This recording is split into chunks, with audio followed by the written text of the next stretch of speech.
East Idaho is being hit with a blast of winter that is forecast to continue through Friday afternoon.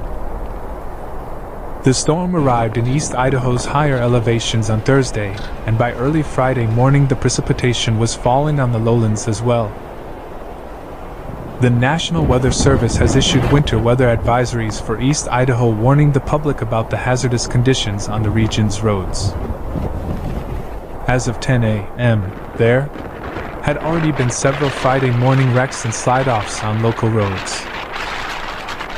East Idaho's lower elevations, including Pocatello, Chubbuck, American Falls, Aberdeen, Fort Hall, Blackfoot, Shelley, Firth, Idaho Falls, Ammon, Rigby, and Rexburg are expected to receive an inch or two of snow Friday morning through Friday afternoon.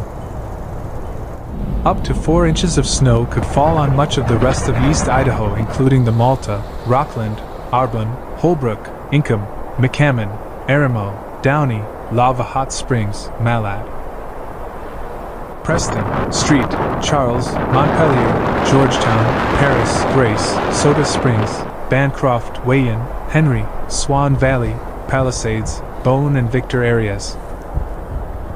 Other higher elevation areas including Island Park, Spencer, Driggs, Teutonia, Street, Anthony and Ashton are forecast to receive up to an inch of snow Friday morning through Friday afternoon.